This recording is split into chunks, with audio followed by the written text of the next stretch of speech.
First of all, I want to thank the committee to invite me in this very interesting and important conference. Because first of all, I'm not classical Jewish history and Holocaust researcher. I'm on the middle of my PhD thesis, and my thesis is about the 2 weeks of violence in Lviv during the first 12 days of Soviet-German war.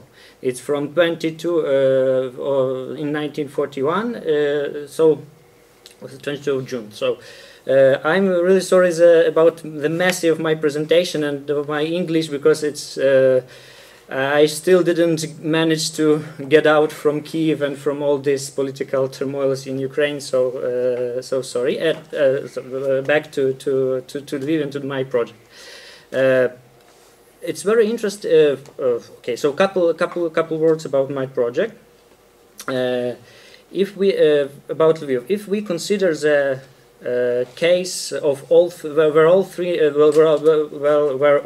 three nations, it was one of the key cities in the history and culture of Jewish, Polish, and Ukrainian communities in the region. For Poles, Lviv was one of the symbols of intellectual, cultural, and political renaissance, city under motto Semper Fidelis, that had resisted all enemies, and in the struggle, it proves its own faithfulness to a Second Polish Republic. For Jews, Lemberg was one of the largest centers of Jewish culture in the Central Europe. It was a place that attracted Jews from all over Galicia. For Ukrainians, their ancient Lviv was precisely city of King Danilo Halicki. It was called the heart of Ukrainian Piedmont, scientific and cultural center of Galicia Ukrainians. In the era of nationalism, the variety became particularly visible as each of major ethnic communities was trying to overthrow the groups in ethnic, political, or military terms. The couple words about the numbers. So more than 60% of people living in Lviv was Poles. 25-26% was Jews, and near 15-14% was Ukrainians. As a case, so it's really very interesting, very interesting time, and really very interesting city for science analyzing. In the city, one can see a classical model of the Central Europe, Central European triangle. Larger dominative Polish or German national community, strong Jewish, and relatively little Ukrainian, Belarusian, or Lithuanian community. It is common for Vilnius, Kaunas, or Grodno, so you can manage the line, so you can imagine the map. With regards to a selected time frame, it was an extremely important, even quintessential moment of violence that occurred in Lviv during the World War II. During those days, all types of violent action that will later take place in Lviv during next years broke up. Those were, first of all, the pogroms, the beating and killing Jews. They happened at the same time with the NKVD massacre in Lviv prison, and the murder of Polish professors, so-called Polish professors. A little about the history. On the June 22nd, 1941, the first bomb explodes in the city center. Evacuation began the next day at the 6 p.m. NKVD started to shoot prisoners. At the meantime, Ukraine nationalists started skirmished with the Soviet troops. On the night of 24, the platoons of OUN tried to Organization of Ukrainian Nationalists tried to take control over the city Lviv prison and other important points after liquidation of the rebellion by the Red Army, near 4,000 citizens, mostly Ukrainians, had been imprisoned. On the next day, began mobilization, and Lviv was declared an open city. New wave of execution in prison and arrest began in the morning of June 26. During the night of June 28, the Red Army left Lviv. The next day, people have been robbing shops. Around 6 p.m., Lonskoho prison was opened. Shops opened and anti-Jewish violence took place.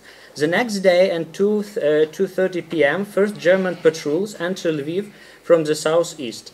During next few hours, Nachtigal battalion, its Ukrainian nationalist battalion, formed from Ukrainian nationalists, took Sviatoyursky hills, the city hall, and other key places. However, later on, all those places have been occupied by the Wehrmacht force. During the day, OUN formed the city police force. Other prisons were opened. Other prisons were open. Case of anti-Jewish violence increased. While in the same day, Ukrainian nationalists from Bandera fraction of OUN proclaimed the declaration of Ukrainian independence. On the morning of July 1st, 1941, Einsatzgruppe EGB quarter in the city, and the next day another special police group came from Krakow. During the night of July 3rd to 4th, 27 Lviv professors and members of their families, mostly Poles, were shot near Polytechnic University.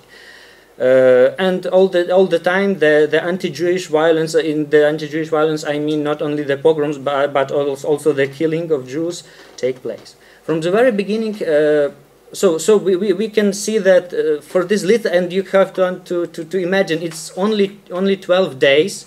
It's one thing, and another thing, the geography is very little. It's in the center of old city. So everything, it's not like this killing was made the couple the months before and after, and others. This old the old things that I mentioned, it's only on this very little territory. Okay, you don't see the territory, so sorry. From the very beginning of history analysis, those actions have been considered as parts of completely different processes. So we have the process of NKVD, massacres of Ukrainians and Poles. It's one. Another process, it's about Poles, Polish-Soviet relation, and another, of course, it's a Holocaust. And this it formed some kind of like three big narration that goes next. It's some kind of like three historiography about this 2 weeks here. And I think it's very important to try to see these 2 weeks as a whole, because first of all, there was these people, they lived together during the 100 years, and it was one society with a different national some kind of like pixels. Yes, and in my article I want to discuss the 9 testimonies that are related to refer to violent actions that took place in Lviv. In particular, I will want to pay attention to the question of anti-Jewish violence. We can tag those testimonies into 3 national narratives due to several reasons. Firstly, the authors identify themselves with the particular national groups, Jews, Poles, Ukrainians. Secondly, from those texts, one can clearly deduce the authors' concentration on some particular events related to those nations.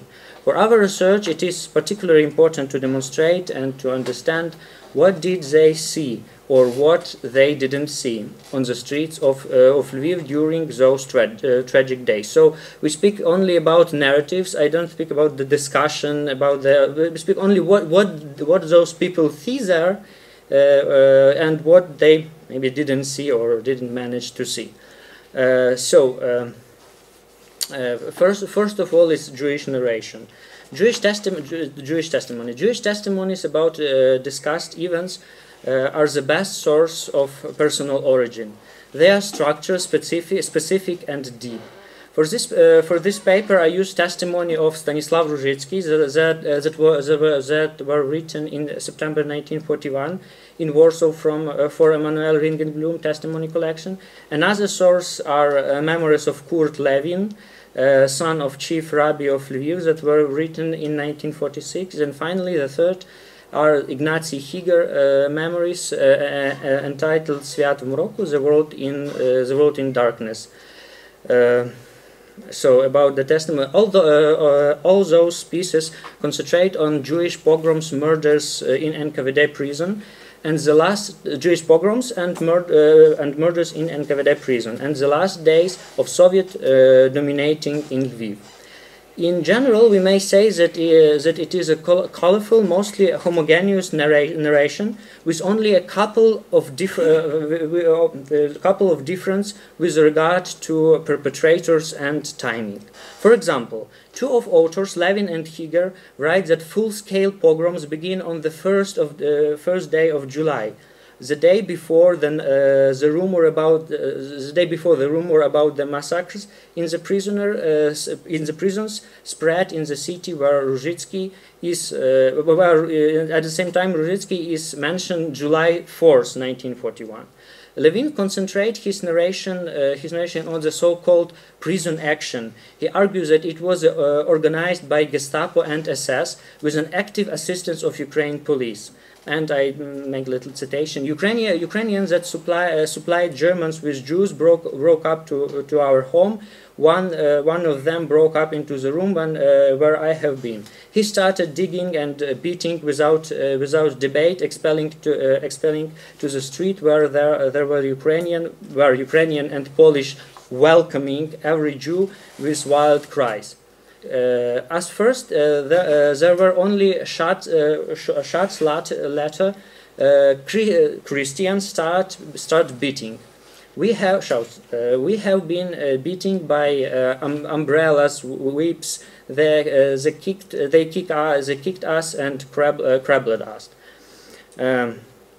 So it's here. On the contrary, Różycki and Higer write about the key role of local population in pogroms, mostly Ukrainians and newly formed police in all violent action.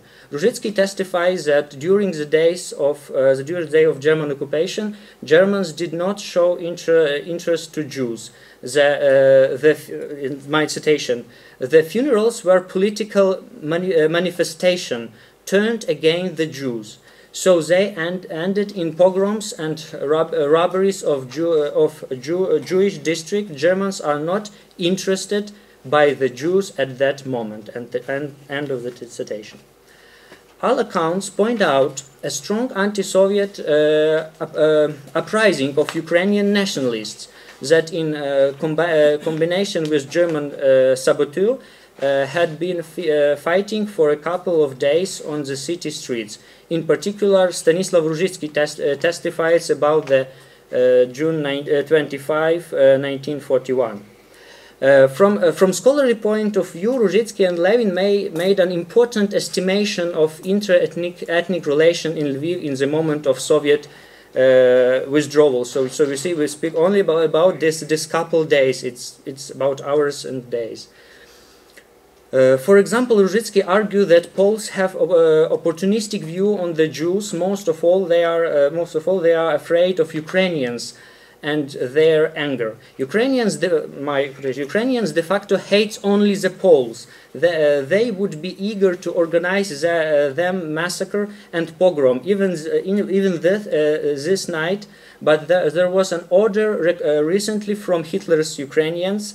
Well, Hitler's Ukrainians, it's also very important words, where any hostile attitude towards the Poles was explicitly forbidden. So, low instincts are transferred to a safe option of Jewish Bolshevik supporters. The dramatic change in the people's relation have been also observed by Ignacy Higer, whom on June 30, 1941, came to his work. When I came to my citation, when I came to works, they quickly stopped talking, mumbled, greeting, but I saw hatred and satisfaction in their eyes. Yes. So next, it's about the Polish narration, because we didn't have time too much.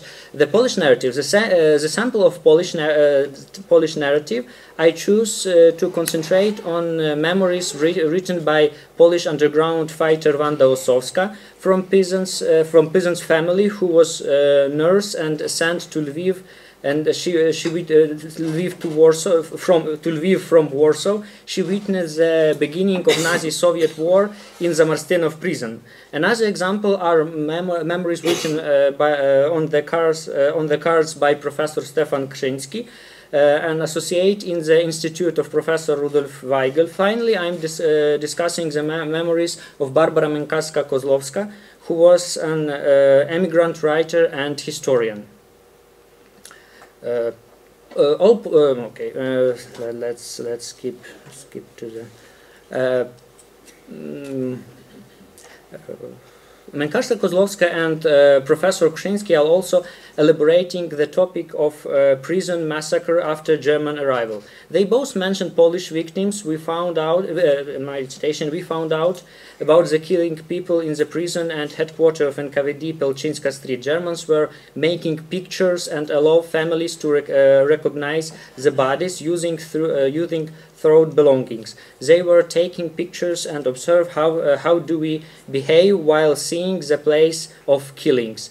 And they didn't see the pogroms. They just see the killings. The NKVD massacre. But the Professor Krzyński wrote about the pogroms couple things. My citation, starting already from the July 1st, Jewish pogroms begin. Those were gruesome scale. Eyewitness law how a large group of Jews was heard. Among them, women, some very elegant. They were running covered with blood and with their hands rushed by the SS soldiers. Also, he didn't testify about the local population who perpetrate the pogroms. Ukrainian narrative is represented by the memories of Bear critic and also German collaborant Kost Pankivsky, as well as a testimony of Bogdan Kazaniewski from UNBEB and the Restriction of Ukrainian Nationalist Organization. And also was mentioned today Yevhen Nakonechny, who was originally from Kleparov, it's a district in Lviv ghetto, from a poor Ukrainian family that live in classical Lviv house shared with the Jews and how they share the common house with Jews and Poles. In testimony produced by Ukrainians, we cannot see one particular point of attention. Kost Pankivsky, for example, concentrate on the proclamation of Ukrainian independence and political situation during the first day of German occupation. Pankivsky criticized, this boundarist fraction. Another important information from Pankivsky is that during the first week of German occupation, there has been two decision-making center in Lviv. The first one was a German army command located in the building of city council, and with the following competencies: army issue or order in the town, German and Jewish affairs. The second one was the UNBEC command building. It was a building Dniester Society on Ruska Street. It also everything is really very close, in couple minutes from each other. With three leaders: Titsko, Rebet, and Staro. Kazaniewski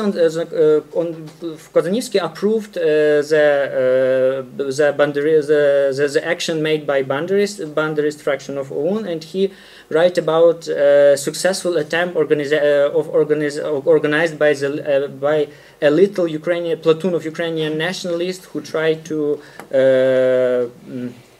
to storm Brigitki, this NKVD prison, and help people to go out from there. The testimony of Mankivsky also ruining traditional ethnocentric historiography cliché, because when he writes about he testifies about this Brigitki prison, he writes the Polish cook who helped Ukrainian rebels to release political prisoners.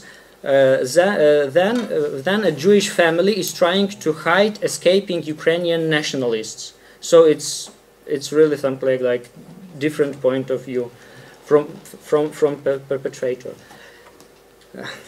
Thanks. So I go to conclusion. Sorry for the messy. Okay, according to my analysis, a common feature of testimonies about Holocaust in Lviv is their close dependence on the national identity of their authors. In case of Lviv, it is the Polish and Ukrainian identities that form national narratives. The former Polish narrative contains the following elements. It puts emphasis on the suffering of Poles, seeks legitimization for their action, and shift responsibility for violent and hostile action on Ukrainian. The later Ukrainian narration has similar tendency of Ukrainian self-victimization, with highlighting the legitimacy of their claims and action with shifting the blames on Poles and Polish-speaker majority of Lviv. Nevertheless, it is at the same time those testimonies can give us some fruitful and new information that might fill the gaps in the Jewish testimonies. In the process of an in-depth analysis of those testimonies, one can find a huge amount of important details that, in combination with the Jewish testimonies, can demonstrate new perspectives in the study of Holocaust in Lviv. Thank you.